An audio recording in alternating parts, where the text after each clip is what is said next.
some people that got stranded on an island, and I think it was 6 or 7 were Asians, and there was 1 American. And as soon as they got stranded on the island, they had to divvy up the jobs. And 1 Asian was given the job of fishing. The other one was hunting. One of them got a job of gathering firewood, So they all had jobs, and the American was assigned the job of eating. And so at the end of the day, they would all gather around and prepare this feast, and the American would sit there and eat it. And he wouldn't eat it all. He'd leave just enough crumbs so he can give it to the 6 Asians so they can go on and repeat it again tomorrow. Spend all day preparing a meal for the American to eat. And now the way modern economists would look at it, they would say, well, this American is vital to the whole island economy. Without him, nobody would have to fish, nobody would have to hunt, nobody would have to gather firewood. I mean, he's creating all this employment on the island. But the reality is, every Asian on an island, his lot in life would be dramatically improved if they kicked the American off the island. Because now they'd have a lot more to eat. Or maybe they wouldn't have to spend all day hunting and fishing, and they can lie on the beach a little bit.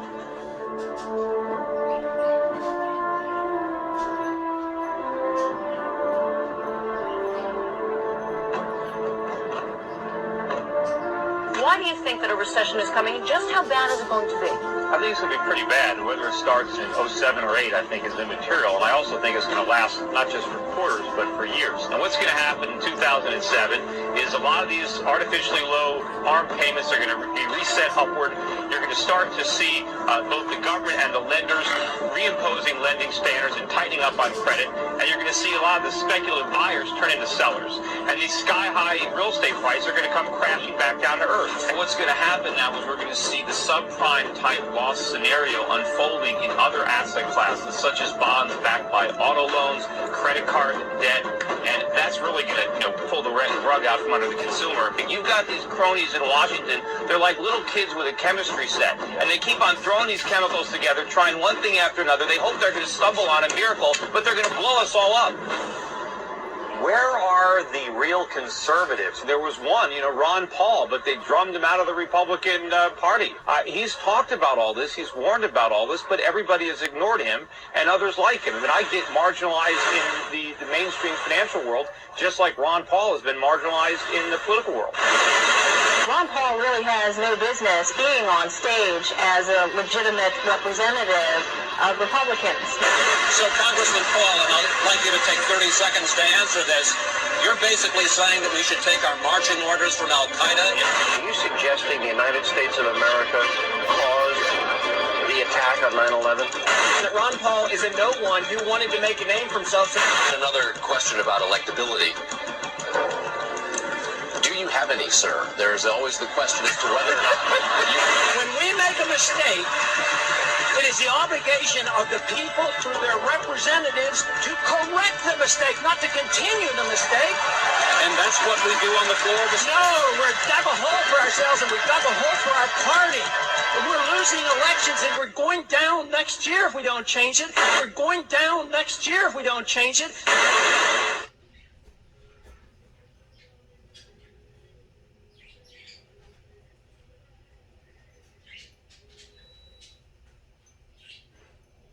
Give this man his due. Back then, in the height of that bubble, in the height of that party, he did. Ron Paul knew and said then that something was wrong with our financial system a long time ago. Madam Speaker, I rise in strong opposition to this bill because it won't solve our problem. It is said that we're in a liquidity crisis and a credit crunch, and all we need is more credit.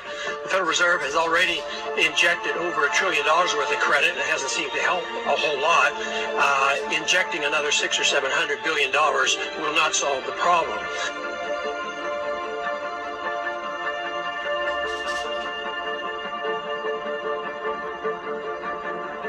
Ron Paul is probably the only politician who is out there now saying, stop all of this spending, all of this spending. David, we have a deficit now of $53 trillion.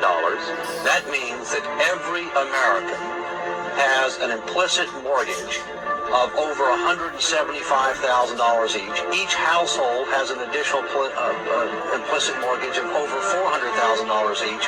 But unlike a typical mortgage, there's no house to back this.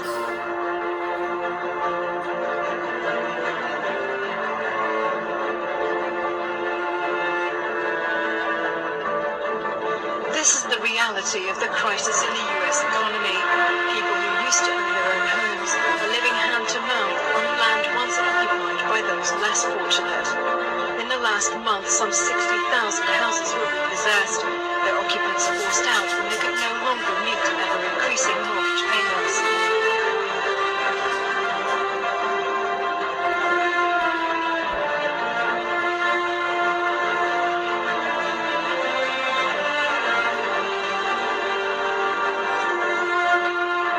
Governments are buying strategically critical American assets and at an alarming rate. Foreign governments, including Communist China, have launched 20 new investment funds since 2000, holding an estimated $2.5 trillion.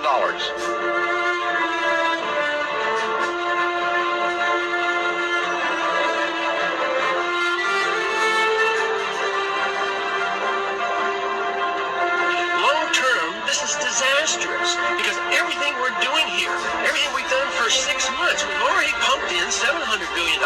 Here's another $700 billion. This is going to destroy the dollar.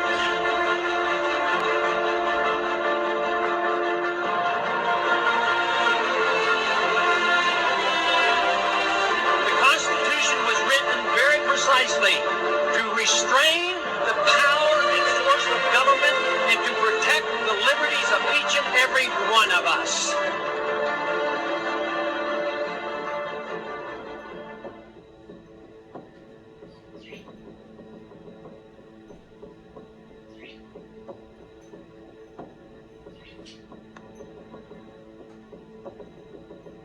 This has nothing to do with free market capitalism. This has to do with a managed economy, an inflationary system, corporatism, a special interest system.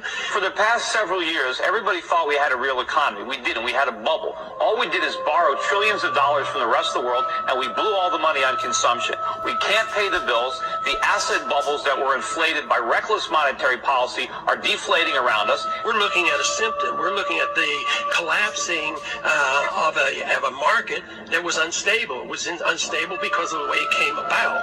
It came about because of a monopoly control of money and credit by the Federal Reserve System, and that is a natural consequence of what happens when a Federal Reserve System creates too much credit. This wasn't created by the free market. All this excess leverage is there because of the government. It's there because of the Fed. They did this. They infected us with this disease. The fact that all these companies are now dying. How did they make Wells Fargo make stupid home equity loans? What they did is they provided Wells Fargo and all these companies with free money, and they let them go out and leverage it up. And it's like, I use the analogy, if your kindergarten school teacher leaves the classroom and passes out pixie sticks and soda pop, and then leaves the classroom, and she comes back and the kindergartners have wrecked the place, who do you blame? Where do you draw the line with our money? It is not your money. In fact, It is taxpayers' money. We'll get it passed. I came back and suspended my campaign. Mr. President, I've received 91,000 phone calls and emails from California. 85,000 of them opposed to this measure. I think if we really do care about the livelihood of our constituents, there's only one vote, and it is yes. At the end of the day, there's no real separation between Wall Street and Main Street. There's only the road we're traveling on as Americans. I urge my colleagues to join me in supporting this important legislation. And it comes down to one word: jobs. Jobs, so we can create jobs in our country. People have to know that this isn't about a bailout of Wall Street.